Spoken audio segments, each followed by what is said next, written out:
Hello my dear students, welcome to talking text books leaving no child behind. हम लोग क्या करने वाले हैं, साउंड के चैप्टर को कंटिन्यू करेंगे and we are going to study the characteristics of sound today. Right, अभी तक हमने साउंड के बारे में समझा और डिफरेंट टाइप्स ऑफ वेव्स के बारे में समझा, भाई कैसे कैसे वो वर्क करती हैं, किस तरीके के उनके फंक्शंस हैं, किस तरीके के रेयर फैक्शंस, कंप्रेशंस होते हैं, ट्रोज होते हैं, क्रेस्ट होते हैं, ये सब चीज़ें हम लोगों ने लास्ट के लेक्चर्स में देख ली हैं। ठीक है, and you all do know that हम साउंड क्यों पढ़ रहे हैं। हम लोग साउंड पढ़ रहे हैं ताकि हम स्कूल एग्जामिनेशन को क्रैक कर सके, साथ ही साथ हम लोग जो तुम्हारे ओलंपियाड्स होते हैं उनको भी क्रैक कर सके। सो बेसिकली हम लोग क्या करते हैं, एक टॉपिक पढ़ते हैं और इस तरीके से पढ़ते हैं कि हम उसी टॉपिक को उस टॉपिक की हेल्प से, डेफिनेटली उसी की टॉपिक की हेल्प से हम लोग स्कूल एग्जामिनेशन को भी क्रैक कर सके और साथ ही साथ ओलंपियाड्स को भी क्रैक कर सके। That's our motive, right? And you all know, and obviously we all know that what we are preparing for all types of examination, olympiad, school examinations, 9-10 के लिए हम लोग NTSC, NSCGS, PRMO के लिए भी तैयारी करते हैं, राइट? ये सब चीज़ें हम लोग तैयार कर रहे हैं, right? And if you want any DPP और study material you can access them through the Telegram channel. You can write the code TTB08 for class 8, right? तो आपको क्या करना है, टेलीग्राम ऐप के सर्च बॉक्स पे TTB08 लिखना है, ठीक है? तो आप क्या होगा, क्लास 8 का टेलीग्राम चैनल वहाँ खुल जाएगा, आप उसको ज्वाइन करो and you can access all the DPPs and study material available over there. Alright, देखो दिस इज द टीम, ये जो टीम है this is going to help you a lot, because ये टीम क्या कर रही है, बहुत बहुत बहुत मेहनत कर रही है ताकि आप सभी लोगों को क्वालिटी कंटेंट प्रोवाइड किया जा सके और आप एक ही टॉपिक से दोनों एग्जाम्स को क्रैक कर सके। लाइक हर टॉपिक हम दोनों एग्जाम्स के लिए ही पढ़ने वाले हैं, ठीक है? तो ये हमारा जो है इम्पॉर्टेंट गोल है, that we make you able to crack the school examination as well as the olympiad, right? अब देखते हैं हम लोग इम्पॉर्टेंट चीज़ जो हम हर क्लास में डिस्कस करते हैं। अरे देखो ये वाला, ठीक है? अब व्हाट द थिंग इज कि भाई if you want any study material, right, अगर आपको स्टडी मटेरियल चाहिए, आपको ऐसा लगता है कि बहुत ज़्यादा वंडरिंग हो रहा है, पता नहीं चल रहा है कौन सा बुक्स अच्छा है, कौन सा बुक जो है वो कंसेप्ट को नहीं समझा पा रहा है, कुछ में क्वेश्चंस ज़्यादा होते हैं, कुछ में क्वेश्चंस कम होते हैं, एग्जाम्पल ज़्यादा होता है, तो ये सब चीज़ों के चक्कर में हम लोग समझ नहीं पाते कि भाई हम लोग किस तरीके से जो यू कैन से स्टडी है कर सके एग्जाम्स की, कौन सा स्टडी मटेरियल को चूज़ कर सके, ये सब हमें पता नहीं होता, राइट? अब एक और चीज़ क्या इंपॉर्टेंट है, वो ये इंपॉर्टेंट है कि ये स्टडी मटेरियल चलो आपको मिल भी जाए तो भी आप किस तरीके से, कैसे करके आप ओलंपियाड्स को क्रैक करोगे, स्कूल एग्जामिनेशंस को क्रैक करोगे। आपको चाहिए एक प्रॉपर मेथड जिसकी हेल्प से आप पढ़ सको through out the year and exams को क्रैक कर सको। आपको चाहिए टेस्टिंग मेथड जिससे कि आपका टेस्ट हर बार हो सके और आपको पता चल सके कि भाई कौन सा टॉपिक आपका वीक है और कौन सा स्ट्रॉन्ग है। आपको चाहिए ऐसे टेस्ट जिससे आप जो एग्जाम जिसके लिए आप फाइट कर रहे हो उनके पैटर्न्स को पता कर सको कि भाई इस तरीके का पैटर्न आता है, इतने क्वेश्चंस आते हैं, इस लेवल के क्वेश्चंस आते हैं। ये सभी चीज़ें आपको कैसे पता चलेंगी? By joining the full package, ठीक है? You will be getting the study material, you will be getting the recorded live classes, you will be getting the homework submission feature जहाँ पे आप होमवर्क करेंगे और हमें सबमिट करेंगे, you will be getting the by weekly classes, ठीक है? Quizzes, actually by weekly classes तो होती ही होती हैं, साथ ही साथ में क्या होता है, बाई वीकली क्विजेस भी होती है। हर एक क्लास के बाद you are going to get a quiz जिसको आप अटेम्प्ट करेंगे, right? And then you will be getting the periodic test papers. So basically यहाँ पे इंपॉर्टेंट चीज़ क्या है, इंपॉर्टेंट चीज़ ये है कि अगर आप ये पैकेज लेते हैं तो आपको इन सभी फीचर से एक पूरा प्रोसेस बन जाएगा। रेगुलर टेस्टिंग होगा, रेगुलर पढ़ाई होगी, रेगुलर होमवर्क सबमिशन होगा, तो definitely you will crack the examination, right? जो भी एग्जामिनेशन आप खुद के लिए सेट करते कि भाई मुझे इसके लिए स्टडी करना है, ठीक है? ये तो हुआ फुल पैकेज की बात। जो बचा दूसरा, that is known as a test series, जिसमें सिर्फ टेस्टिंग होगी, तो उसके अंदर you will be getting the biweekly quizzes, you will be getting the periodic test papers and you will be getting what, the recorded and live classes, ठीक है? अब अगर आपको चाहिए 30% का discount, then you can write a code CY Live. If you write this code, you will be getting a 30% discount on any of the package you buy from talkingtextbooks.in. ठीक है? तो ये इंपॉर्टेंट चीज़ जो है तुम्हें बतानी ज़रूरी थी। अब अगर तुमको लगता है कि भाई हमें ये खरीदना है but you find it like कि कैसे, राइट, एंड किस तरीके से ये पैकेज हमें हेल्प करेगा, किस तरीके से पैकेज हमें हेल्प नहीं करेगा, अगर ये बात तुम जानना चाहते हो तो definitely you can definitely go for this. And the thing is this number 919549041111, you can call us on this number and जब आप कॉल करेंगे तो फिर आपकी जितने भी क्वेरीज होंगी, जो भी आपका प्रॉब्लम्स होगा वो आपको जो है उसका समाधान बता दिया जाएगा, ठीक है? तो promise time, right? Take the promise, Promise yourself that you will be watching the whole lecture, you will be making proper notes and you will be revising on the daily basis. इसके साथ ही साथ आपको क्या करना है, आपको 1 question daily करना है, ठीक है। चलो फिर हम क्या करें, चैप्टर स्टार्ट करें, characteristics of sound. Characteristics of sound के अंदर सबसे बढ़िया बात जो आती है वो ये आती है कि हमें तरह तरह के चीज़ें पता चलती हैं। कैसी चीज़ें? जिससे हम साउंड को पहचान सकें, कब साउंड तेज़ है, कब साउंड कम है, कब उसकी पिच ज़्यादा है, फ्रीक्वेंसी ज़्यादा है, कब उसकी फ्रीक्वेंसी कम है, ये सब चीज़ें आपको पता चलेंगी कैरेक्टरिस्टिक्स से। हम 1 by 1 इन सभी कैरेक्टरिस्टिक्स को डिस्कस करेंगे। नंबर 1 जो कि हम करने वाले हैं, तो नंबर 1 होती है पिच, ठीक है। पिच, वो क्रिकेट वाली पिच नहीं, this is the characteristic of sound, pitch, ठीक है। अब देखो कई बार क्या होता है, हमें ऐसी साउंड सुनाई देती है जो बहुत ही ज़्यादा नॉइजी हो सकती है, या फिर हम बोल सकते हैं बहुत ही ज़्यादा पतली हो सकती है। Like when somebody is shouting, जब कोई चिल्ला रहा होता है तो बहुत ही पतली सी आवाज़ आती है, बिल्कुल ऐसा लगता है जैसे कान बंद कर लो, कान मतलब वीकेंड से कान भेदी आवाज़ सुनाई देती है, मतलब ऐसी आवाज़ जो कि बहुत बहुत बहुत तुम्हें पतली लगती है और इरिटेशन होती है जिससे, ठीक है। वो होता है हाई फ्रीक्वेंसी, जिसका मतलब हाई पिच, ठीक है। तो मतलब ये जो पिच है that is the high pitch, ठीक है। और एक कई बार ऐसी आवाज़ होती है जब भारी आवाज़ होती है, जैसे हम सुबह सुबह सोकर उठते हैं, जब हम सोकर उठते हैं तो हमारी जब आवाज़ होती है बहुत भारी, बहुत हैवी टाइप की लगती है, मोटी आवाज़ लगती है वीकेंड से, ठीक है। तो वो जो वॉइस होती है वो क्या होती है, हॉर्स वॉइस होती है, ठीक है। And that has very low frequency and low pitch. तो ये जो पिच होती है ये वो बताती है कि किसकी आवाज़ पतली होगी, किसकी आवाज़ मोटी होगी, ठीक है। पतली मोटी का हम ऐसे कुछ पता नहीं सकते, but I am telling you how you can infer the meanings, right. Pitch का मतलब किस तरीके से तुम्हें पता चल सके मोटी आवाज़, ठीक है, भारी आवाज़ और पतली और हल्की आवाज़, ठीक है। ये चीज़ तुमको पता चल सकती है किसकी हेल्प से, पिच की हेल्प से, ठीक है। Pitch is the sensation brain interpretation of the frequency of an emitted sound. जो भी साउंड हम तक आ रही है उस साउंड का डेफिनेटली कोई ना कोई फ्रीक्वेंसी तो होगा, हर साउंड का फ्रीक्वेंसी होता है, ठीक है। तो इसका मतलब कोई ना कोई फ्रीक्वेंसी होगा। अब उसकी जो फ्रीक्वेंसी है अगर वो लो होती है, या फिर हम किस तरीके से उस फ्रीक्वेंसी को सुनते हैं, हमारा ब्रेन इंटरप्रेट करता है that this much of frequency, इतना सुनाई में आ रहा है ये प्लीजेंट है, इतना सुनाई में आ रहा है ये बहुत ज़्यादा पैना है, बहुत इरिटेशन है, ये किसको पता चलता है, ब्रेन को। किसकी हेल्प से पता चलता है, पिच की हेल्प से। तो एक्चुअली में ये जो पिच है ये एक तरीके से हमें फ्रीक्वेंसी का ही सेंसेशन देती है कि फ्रीक्वेंसी कितनी है, ठीक है, इसका हमें सेंसेशन देती है, राइट। हमें एग्जैक्ट कभी पता नहीं चलता, right, but the thing is हमें मोटी या पतली का आवाज़ थोड़ा डिफरेंस पता चल जाता है। तो एक तरीके से ब्रेन जो हमारा इंटरप्रेट करता है फ्रीक्वेंसी को, उसी को हमने क्या बोल दिया है, पिच बोल दिया है, ठीक है। अब देखो faster the vibration of the source higher is the frequency. मतलब जो सोर्स है जहां से आवाज आ रही है वो अगर जल्दी जितना फास्ट वाइब्रेशंस करेगा उतना ही तेज क्या होगा, फ्रीक्वेंसी होगा, राइट। एंड उसी की वजह से उतना ही तेज पिच भी होगा, राइट। देखो पिच का क्या मतलब हुआ भाई, सिर्फ frequency, low frequency low pitch, ठीक है, high frequency high pitch. But हमारा जो पिच का you can say pitch thing है जो हम बोलते हैं, it is the pitch of a sound. तो इसका मतलब हमारा ब्रेन फ्रीक्वेंसी को किस तरीके से इंटरप्रेट करता है, दैट विल बी, ठीक है, ज़्यादा वाइब्रेशंस होंगे 1 सेकेंड के अंदर। अगर वाइब्रेशन ज़्यादा हुए तो इसका मतलब ज़्यादा फ्रीक्वेंसी और इसका मतलब ज़्यादा पिच, पतली आवाज़ आएगी, ठीक है। लेकिन अगर क्या हुआ, एक जगह पर कम फ्रीक्वेंसी हुआ, ठीक है, कम फ्रीक्वेंसी के चक्कर में क्या हुआ, वहां पे कम नंबर ऑफ वाइब्रेशंस हुए 1 सेकेंड में, ठीक है। एंड ड्यू टू दैट कम वाइब्रेशंस होने के चक्कर में वहां पे कम फ्रीक्वेंसी है एंड कम पिच है, एंड इसका मतलब मोटी आवाज़, ठीक है, भारी आवाज़ वीकेंड से। जैसे सुबह सुबह हम लोग उठते हैं वैसे हमें कभी बोल के देखना, हो सकता है अभी तक नोटिस नहीं किया हो तुम लोगों ने, लेकिन बस ट्राई करना, ठीक है। अब देखो हमको कैसे पता चलेगा कि भाई पिच कम है या ज़्यादा है, मोटे या पतली आवाज़ से सुन के पता चल जाएगा, राइट।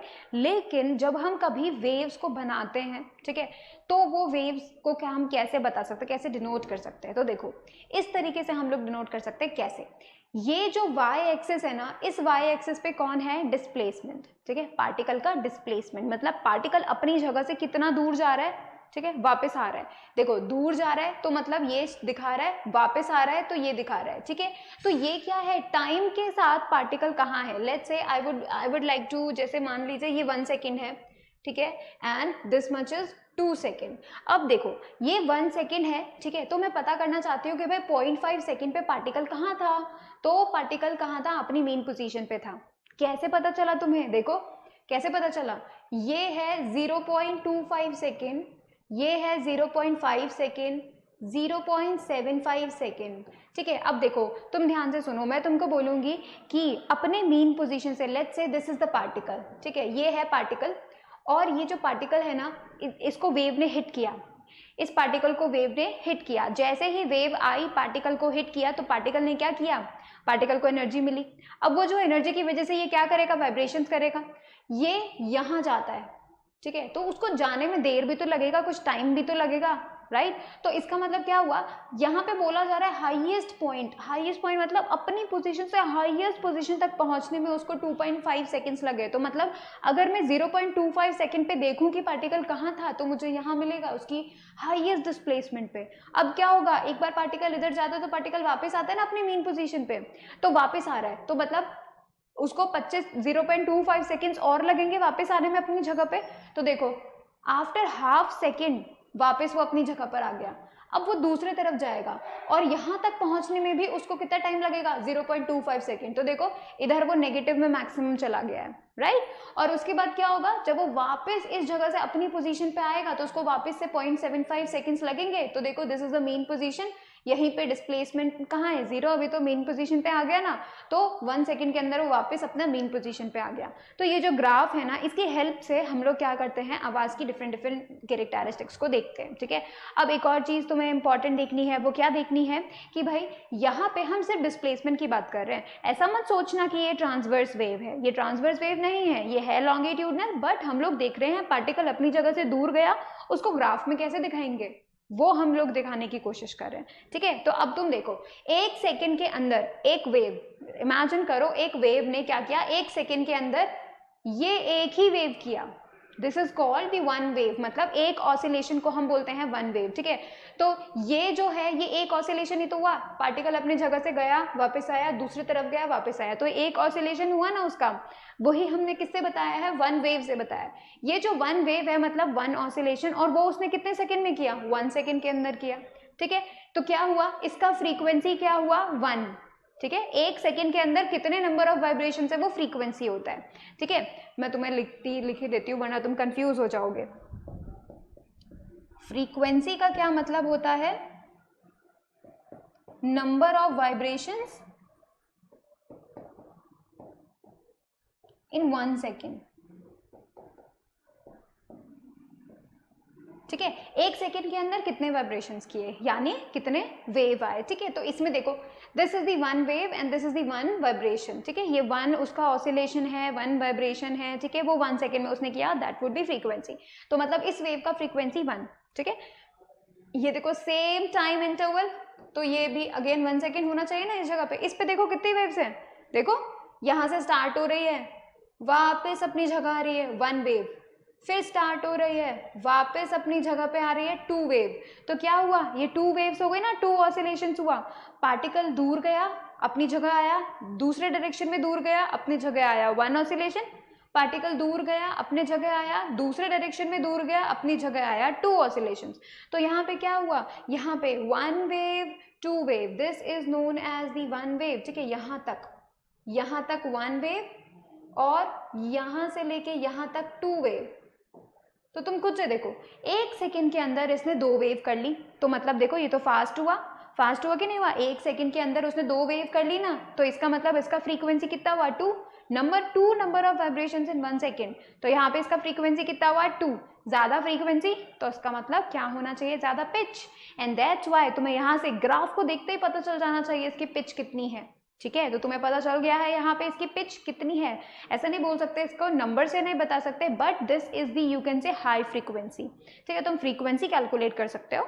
ठीक है, और तुम इसके साथ बता सकते हो that it is high comparing to that, इसका 1 है और इसका फ्रीक्वेंसी 1 है हर्ट्ज, इसका है 2 हर्ट्ज, और हम लोग बोल सकते हैं इसका हाई फ्रीक्वेंसी है इसके मुकाबले, तो हम बोलेंगे इसका पिच भी हाई होगा इसके मुकाबले। ठीक है, तो इस तरीके से हम बता सकते हैं, ग्राफ की हेल्प से भी आप समझा सकते हो और आइडेंटिफाई कर सकते हो कि किस तरीके से किस ग्राफ का पिच ज़्यादा है और किसका कम है। ठीक है, किस वेव का भी कैन से। अब एक और बात तुम्हें ध्यान में देनी है, एक हाई पिच जो होता है ना, हाई पिच, उसे हम क्या बोलते हैं, श्रिल साउंड बोलते हैं। ठीक है, श्रिल साउंड बोलते हैं उसको, और उसका एग्जाम्पल क्या क्या हो सकते हैं, हमिंग ऑफ अ बी, मधुमक्खी भिनभिनाती है ना, राइट, तो उसका जो हमिंग नॉइस होता है that is of the shrill noise. ठीक है, इसको हम बोलते हैं हाई पिच।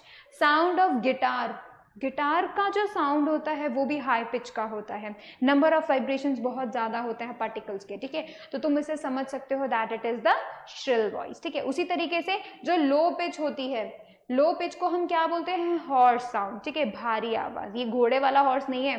ठीक है, हॉर्स साउंड, HOARSE, इसमें हम बोलते जैसे कार का हॉर्न। ठीक है, कार का हॉर्न होता है बहुत ज़्यादा भारी आवाज़, मोटी आवाज़ का होता है। ठीक है, रॉर ऑफ अ लायन, जब कोई लायन रॉर करता है तब भी बहुत ज़्यादा मोटी और भारी आवाज़ आती है। ठीक है, तो हम बता सकते हैं इस तरीके से, लो पिच साउंड को हम बोलते हैं horse sound, high pitch sound को हम बोलते हैं श्रिल साउंड। ठीक है, और हमें पता होता है जिसका ज़्यादा फ्रीक्वेंसी वो ज़्यादा पिच। ठीक है, जिसका कम फ्रीक्वेंसी वो कम पिच। ठीक है, फिर आपको पता होना चाहिए नंबर ऑफ वेव्स, जिसमें नंबर ऑफ वेव्स ज़्यादा होंगे, एक ही टाइम इंटरवल में नंबर ऑफ से वेव ज़्यादा होंगे तो उसका हाई पिच होगा, एक का अगर नंबर ऑफ वेव्स कम है तो उसका लो पिच होगा। ठीक है, तो तुम क्या करो, फटाफट इसको नोट करो, फिर हम सेकेंड कैरेक्टरिस्टिक्स को स्टडी करते हैं।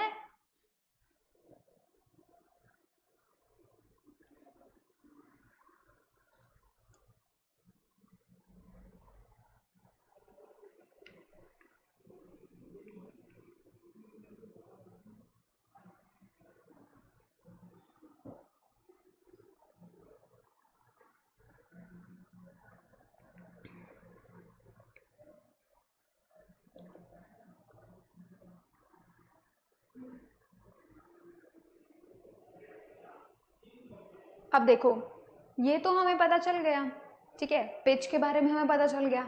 सेकंड जो चीज़ आती है दैट इज फ्रीक्वेंसी के बारे में हम लोग थोड़ा क्वेश्चन करते हैं। ठीक है, चलो ठीक है, मैं तुम्हें एक क्वेश्चन देती हूँ, उसके हिसाब से तुम बताना कि लो पिच किस में होगा। ठीक है, और मैं तुम्हें एक क्वेश्चन देती हूँ, उसके 4 ऑप्शन। ठीक है, देखो तुम्हें बताना है कि कौन सा graph low pitch sound produce करता है या फिर किस साउंड का लो पिच है।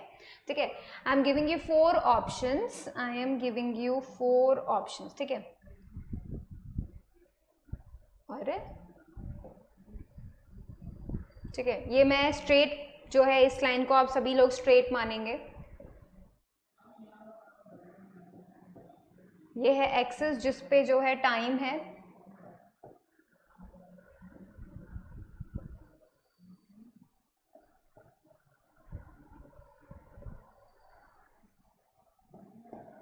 ठीक है, और इस वाली एक्सिस पे क्या है, डिस्प्लेसमेंट है, पार्टिकल का डिस्प्लेसमेंट। ठीक है, अब मैं तुम्हें 4 ऑप्शन दे रही हूँ, दीज आर द 4 ऑप्शंस,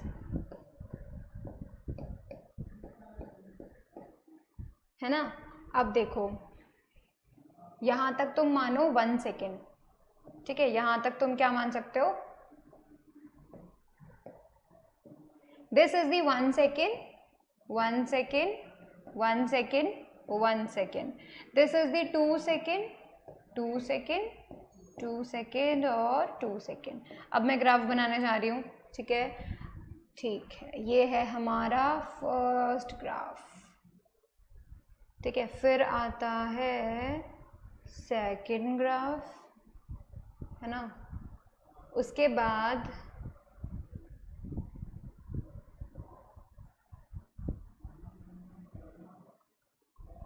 ठीक है, अब बचा एक ग्राफ और हमें बताना है लो पिच। ठीक है, अब तुम लोग मुझे बताओ कि ऐसा कौन सा ग्राफ है जिसके अंदर सबसे कम पिच है, सबसे कम पिच। ठीक है, तुम्हें बतानी है, और तुम मुझे बता सकते हो बिल्कुल। अब किस बात का ध्यान रखना है? नंबर ऑफ वाइब्रेशंस का ध्यान रखना है, ठीक है। नंबर ऑफ वाइब्रेशन जिसमें भी ज्यादा होंगे वो उसमें क्या होगा? हाई पिच होगा, और नंबर ऑफ वाइब्रेशन जिसमें भी कम होंगे उसमें कम पिच होगा, राइट। आपको टाइम का भी ध्यान रखना है, किसके साथ साथ? पिच के साथ, एंड नंबर ऑफ वाइब्रेशंस के साथ साथ आपको टाइम का भी ध्यान रखना है। तो देखो हम 1 by 1 इन सभी को देखते हैं, है ना। अब देखो तुम ध्यान से देखना क्या होगा। हमने यहाँ से क्या शुरू किया? वेव शुरू किया, वो वेव गई, ये 1 वेव हो गया। यहाँ से लेके जब वो यहाँ पहुंची तो देखो 1 सेकेंड के अंदर इसने कितना किया? 1.5, सॉरी 1/4, राइट। 1 and 1/4, तो 1 and 1/4 यहाँ पे इसने कितना किया? मतलब कितने वाइब्रेशंस किए, राइट। तो अगर मैं देखूं तो नंबर ऑफ वाइब्रेशंस जो हैं वो फर्स्ट वाली के अंदर, 1 सेकेंड की बात कर रही हूँ मैं सिर्फ, ठीक है। नंबर ऑफ वाइब्रेशंस कितने मुझे बताओ? इट इज 1.25,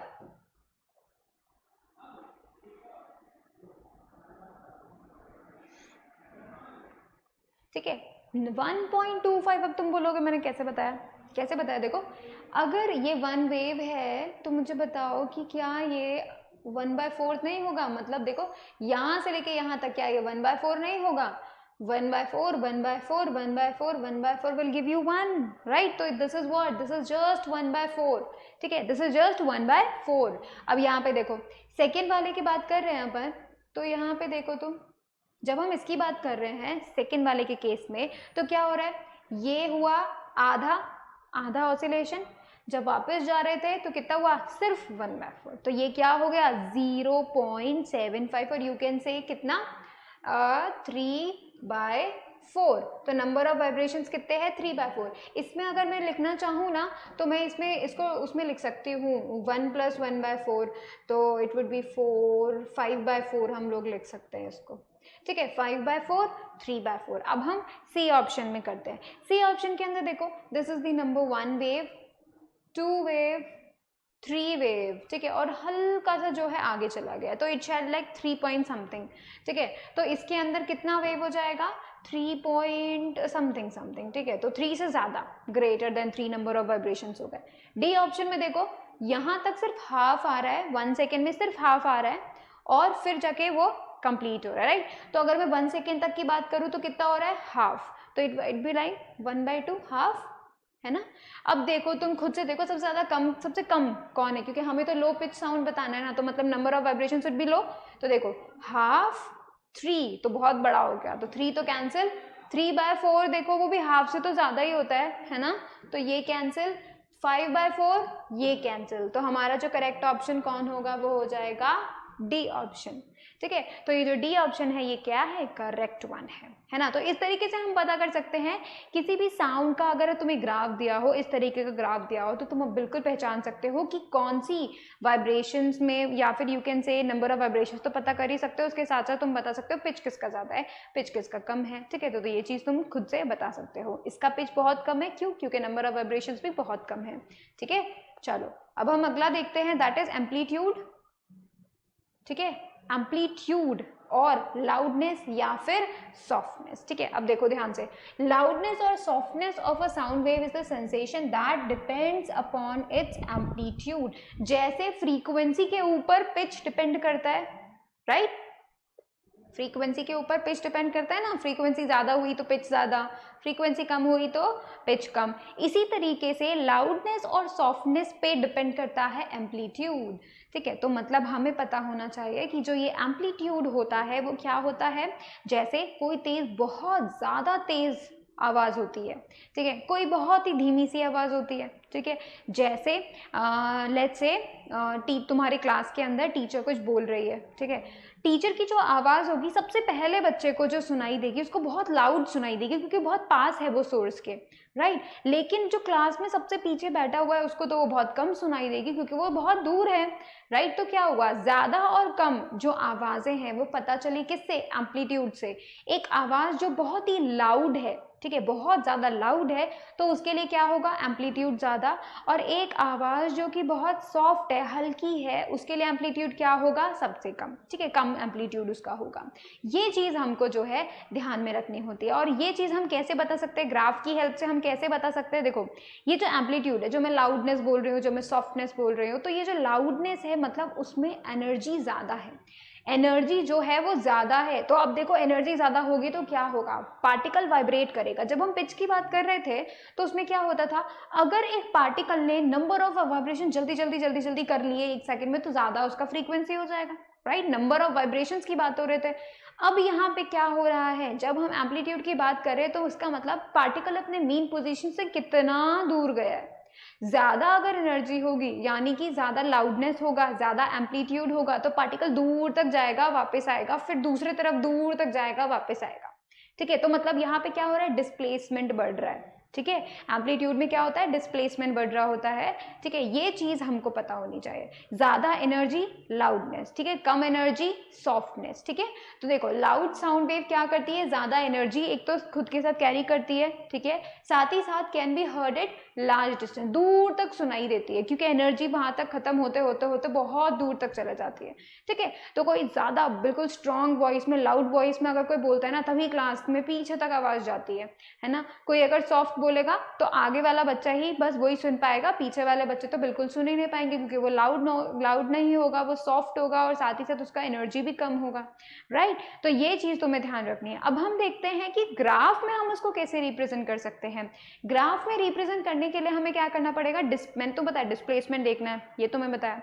डिस्प्लेसमेंट का मतलब क्या हुआ, पार्टिकल, अगर ये पार्टिकल है, ठीक है, दिस इज द पार्टिकल, और ये जो पार्टिकल है, ये वाला जो पार्टिकल है, कितनी बार बोल दिया मैंने, इसमें हिट किया वेव ने इसको हिट किया, वेव के पास बहुत ज़्यादा एनर्जी थी।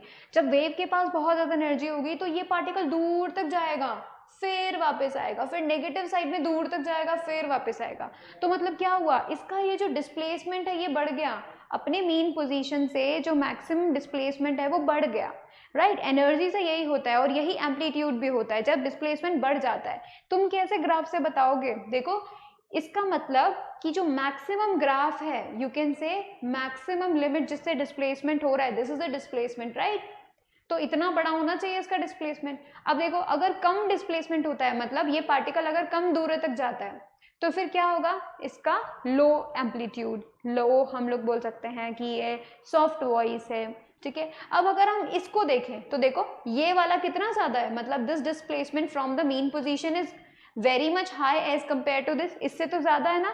तो इसका मतलब ये वाली जो आवाज है वो क्या होगी, लाउड वॉइस होगी, ठीक है। तो तुम्हें इस बार देखना है क्या, कितना ऊपर जा रहा है कर्व, कितना नीचे जा रहा है कर्व, ठीक है, ये तुम्हें देखना होगा। तो whenever we talk about amplitude, we talk about loudness, we talk about more energy, है ना। और जब कभी भी हम लो एम्पलीट्यूड की बात करते हैं तो हम बोलते हैं सॉफ्ट एनर्जी, और not the soft energy, low energy and soft sound, ठीक है। ये चीज हमें ध्यान में रखनी है। तो कोई जोर से बोलेगा तो मतलब एम्पलीट्यूड ज़्यादा, एनर्जी ज़्यादा, कोई धीरे से बोलेगा तो मतलब एनर्जी कम, एम्पलीट्यूड भी कम, ठीक है। इसे नोट करो, फिर हम एक क्वेश्चन करते हैं।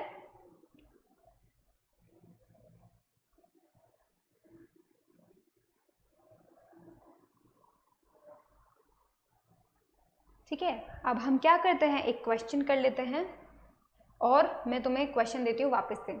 हमें अब की बार बताना है which one of the following options, which one of the options is representing sound with high amplitude. तुम्हें हाई एम्पलीट्यूड बताना होगा इसमें, ठीक है। तो अभी मैं वापस से जो है ग्राफ बना देती हूँ तुम लोगों के लिए, और फिर तुम मुझे बताना कि किसका एम्पलीट्यूड ज़्यादा होगा, ठीक है।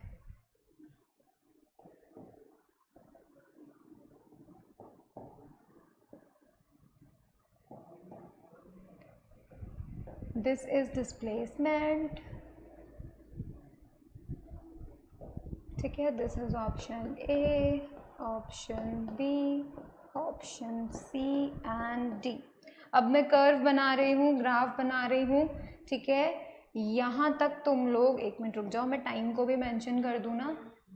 This is 1 second, this is 1 second, this is 1 second, this is 1 second, ठीक है। फिर ये तो तुम मान ही सकते हो भैया, 2 second, 2 second, 2 second and 2 second. अभी देखो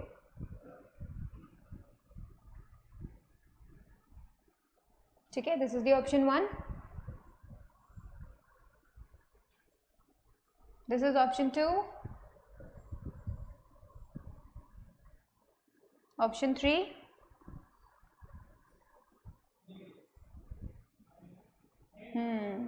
अब तुम लोग मुझे बताओ कि कौन से ऑप्शन में हाई एम्पलीट्यूड है। हाँ, यही हमें बताना है, तो बताओ कौन से ऑप्शन के अंदर हाई एम्पलीट्यूड है, ये तुम मुझको बताओ। तुमको ये बात समझनी होगी किस चीज़ को लेकर भाई, कि ये जो साउंड वेव है, ठीक है, चारों ऑप्शंस में तुम देख रहे हो डिस्प्लेसमेंट तुम्हें बताए कि भाई ये वाई एक्सिस में जो है डिस्प्लेसमेंट है, ठीक है। अब तुम मुझे बताओगे कि भाई किस में हाई एम्पलीट्यूड है और किस में हाई एम्पलीट्यूड होता है जिसका डिस्प्लेसमेंट ज़्यादा होता है। इसकी बात करते हैं तो देखो इसका डिस्प्लेसमेंट सिर्फ इतना सा है, सिर्फ इतना सा है, तो कैंसिल। इसका डिस्प्लेसमेंट इतना बड़ा है, चलो इससे तो बड़ा ही है, सही है। इसमें देखो, इसमें तो और भी बड़ा आ गया और इसमें छोटा सा डिस्प्लेसमेंट है, इसमें देखो सबसे बड़ा है, तो मतलब हमारा C option is the correct. एक और चीज़ तुम्हें रिमेंबर करनी है कि जब हम इन एम्पलीट्यूड को देख रहे होते हैं, मतलब डिस्टेंस को देख रहे होते हैं कि अपर साइड में कितना डिस्टेंस है, लोअर साइड में कितना डिस्टेंस है, राइट, ये डिस्प्लेसमेंट जब हम देख रहे होते हैं तो इसका टाइम से कोई फर्क नहीं पड़ता, ठीक है, टाइम से कोई फर्क नहीं पड़ता। ये चीज़ तुम्हें ध्यान रखनी है, क्योंकि देखो फ्रीक्वेंसी में हम देख रहे थे कि 1 सेकंड के अंदर कितने ऑसिलेशंस किए, है ना, वो तो टाइम फ्रीक्वेंसी डिपेंड करती है टाइम पे कि भाई नंबर ऑफ ऑसिलेशंस कितने टाइम में किया, लेकिन ये जो एम्पलीट्यूड है ये नहीं करता टाइम पे डिपेंड, ठीक है। तो टाइम का तो कोई मतलब ही नहीं था, मैं 1 सेकंड दे दी, 2 सेकंड दे दी, 3 सेकंड दे दी, कोई फर्क नहीं पड़ता। अगर हम फ्रीक्वेंसी कैलकुलेट करते तो ज़रूर मुझे 1 सेकंड को यूज़ करना पड़ता, बट अभी मुझे क्योंकि एम्पलीट्यूड बताना है तो मैं इसको यूज़ नहीं करूँगी, ठीक है। I would be just looking for the, you can say the displacement, जिसका ज़्यादा डिस्प्लेसमेंट ज़्यादा एम्पलीट्यूड, जिसका कम डिस्प्लेसमेंट कम एम्पलीट्यूड, ठीक है। चलो अभी हम क्या करते हैं, नेक्स्ट चीज़ पढ़ते हैं, दैट इज नेक्स्ट वन, जिसे हम बोलते हैं, क्या बोलते हैं, क्वालिटी। अब देखो क्वालिटी का क्या मतलब हुआ, जैसे इमेजिन करो एक सिचुएशन, ठीक है, एक सिचुएशन इमेजिन करो और उसके अंदर क्या करोगे तुम लोग, जैसे लेट्स से तुम खड़े हो, ठीक है, तुम आराम से खड़े हो, बहुत भीड़ है, आसपास बहुत भीड़ है एंड तुम खड़े हो, तुम्हारे 2 फ्रेंड्स पीछे से आ रहे हैं, तुम्हें नहीं पता ये बात, ठीक है, वो पीछे से आ रहे हैं, तुम्हें बतानी है और बहुत भीड़ है और आवाज़ भी बहुत हो रही है, फिर वो ज़ोर से चिल्लाते हैं तुम्हारा नाम, ठीक है, तो तुम्हें पता चल जाता है कि तुम्हारा वो कौन सा फ्रेंड है, तुम्हें पता चल जाता है कि ये तो मेरा फ्रेंड है। कैसे पता चला तुम्हें, ठीक है, वो कैसे पता चला, वो क्वालिटी से पता चला। हर किसी के आवाज़ की क्वालिटी डिफरेंट होती है, ठीक है। अगर हम 2 आवाज़ों को ले, सेम पिच सेम एम्पलीट्यूड, दोनों का अगर हम सेम पिच सेम एम्पलीट्यूड कर दें, फिर भी आपको अलग अलग फील होगी। वो जो अलग अलग फील होगा ना आपको, that is the quality of the sound which is making 2 sounds different, ठीक है, 2 साउंड्स डिफरेंट बना देते हैं, वो क्या होता है, क्वालिटी होता है। अब देखो जैसे हम दूसरे वर्ड में क्या बोलते हैं, टिम्ब्रे, उसको टिम्ब्रे भी बोलते हैं, ठीक है। अब देखो यहाँ पे इंपॉर्टेंट चीज़ क्या है कि ये जो क्वालिटी होती है ये किस तरीके, जैसे आप खुद सोचो, जैसे तबला की साउंड जो आती है, अगर मैं तबले की साउंड को सेम पिच जो है बना दूँ और सेम एम्पलीट्यूड बना दूँ, वहीं पे गिटार की sound same pitch same amplitude, दोनों सेम है, बट फिर भी तुम्हें पता चल जाएगा कि ये आवाज़ तबले की है और ये आवाज़ गिटार की है, या फिर ये आवाज़ वीणा की है, या फिर ये आवाज़ पियानो की है। कैसे पता चलेगा तुम्हें, वो क्वालिटी होती है, ठीक है, जो कि इन सभी आवाज़ों को डिफरेंट डिफरेंट बनाती है। भले ही सेम पिच हो, भले ही सेम एम्पलीट्यूड हो, कोई फर्क नहीं पड़ता, बट डिफरेंट वॉइस और उसकी वजह से क्या, डिफरेंट क्वालिटी, राइट। ये चीज़ें बहुत इंपॉर्टेंट है और ये जो क्वालिटी है ये हमें बताती है 2 डिफरेंट साउंड्स के बीच में डिफरेंशिएट करने के लिए, ठीक है। अभी देखो quality helps us to recognise our friend from his voice without seeing him, ठीक है, बिना उसको देखे हम पता कर लेते हैं, अरे ये तो राहुल बोल रहा है, मुझे बुला रहा है ना, ऐसे अपन देख लेते हैं, ठीक है। देखो आगे नेक्स्ट, ये जो क्वालिटी होती है 2 साउंड्स की, same loudness and pitch produced by 2 different sources, उनको भी क्या कर दिया जाता है, डिस्टिंग्विश कर सकते हैं हम। 2 डिफरेंट सोर्सेज कैसे, तो एक जने ने बोला, एक फ्रेंड ने बोला, दूसरे फ्रेंड ने बोला, तो पता चलता है ये राहुल की आवाज़ है, ये सोनू की आवाज़, अपने आप से पता चल जाएगा, राइट। कैसे पता चलेगा, क्या चीज़ होगी जो डिफरेंट होगी, वो होगी क्या, quality, quality would be different, right. तो ये चीज़ तुमको ध्यान में रखनी है, ठीक है। और इसके एग्जाम्पल जैसे वॉयलिन और फ्लूट, वायलिन और फ्लूट, ये दोनों इसके में अगर हम बात करें, so you can definitely say that कि भाई उस टाइम पे क्या होगा, तुम्हें अपने आप पता चल जाएगा कि वायलिन की आवाज़ कौन सी है, फ्लूट की आवाज़ कौन सी है, अपने आप पता चल जाएगा because of this quality, right.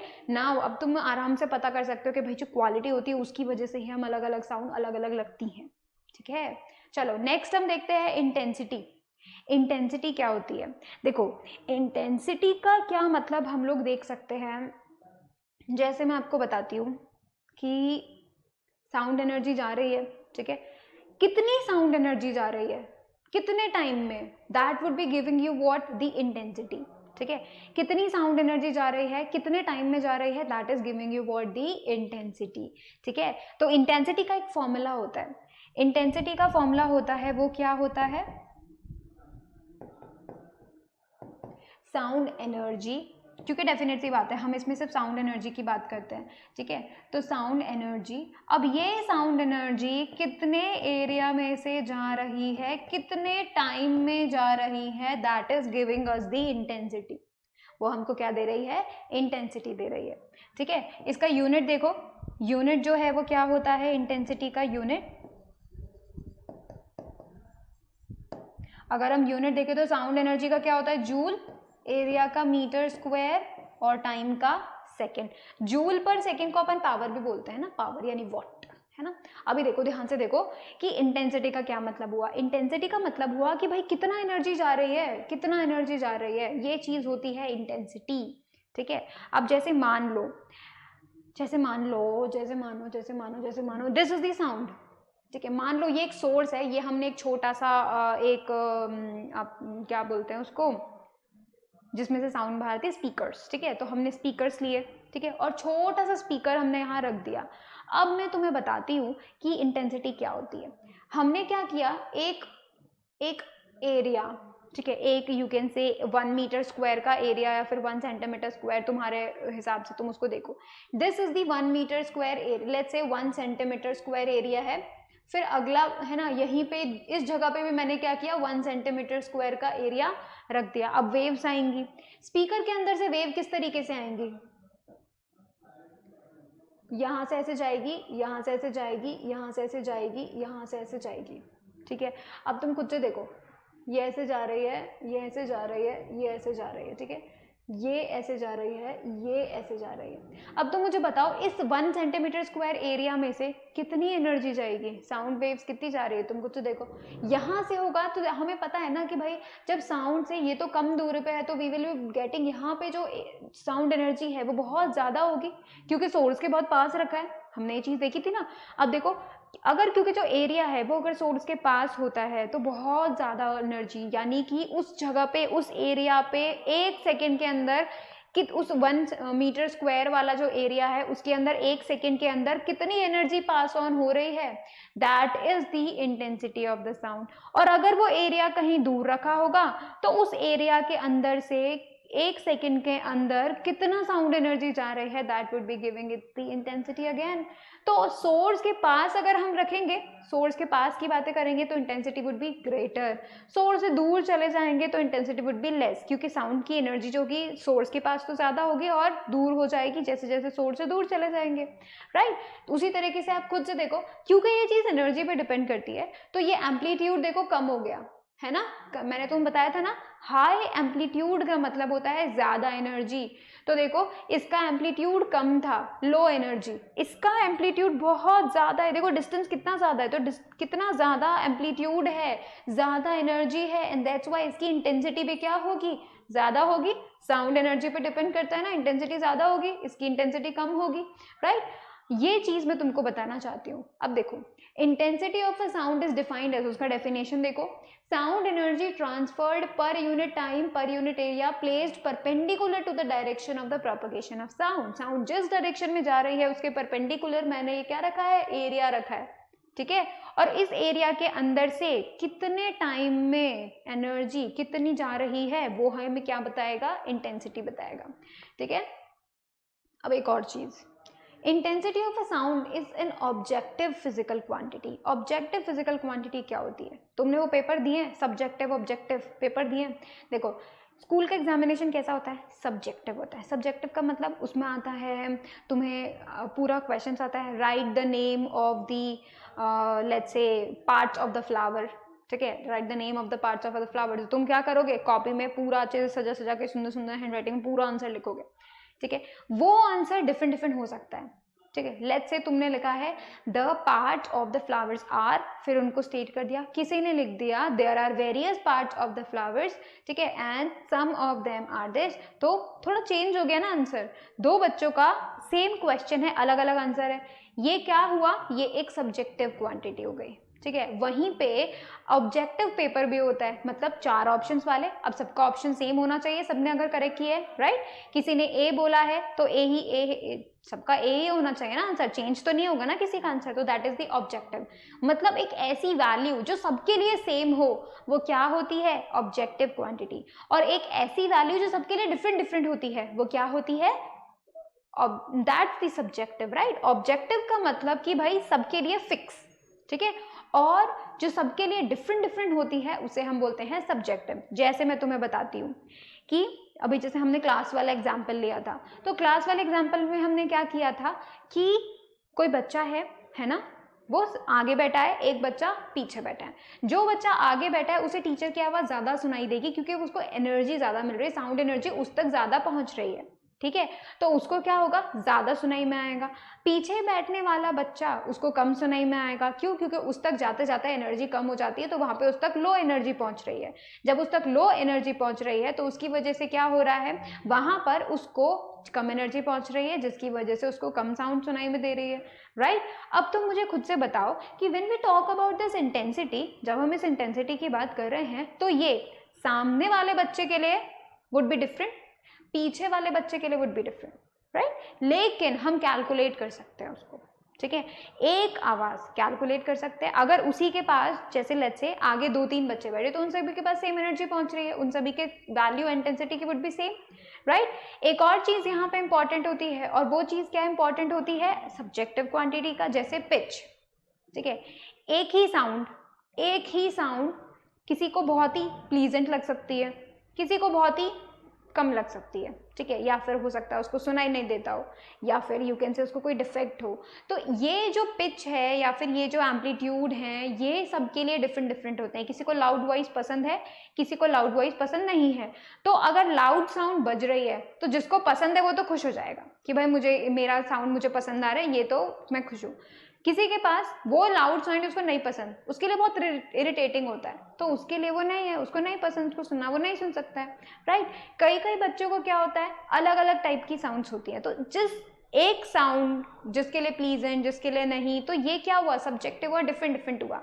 But जब कभी भी हम फॉर्मूला से कोई चीज़ कैलकुलेट करते हैं, this is same for everyone, ठीक है। अगर एक जगह पे this is the intensity of the sound, तो वो उस जगह पे सबके लिए सेम ही होगा।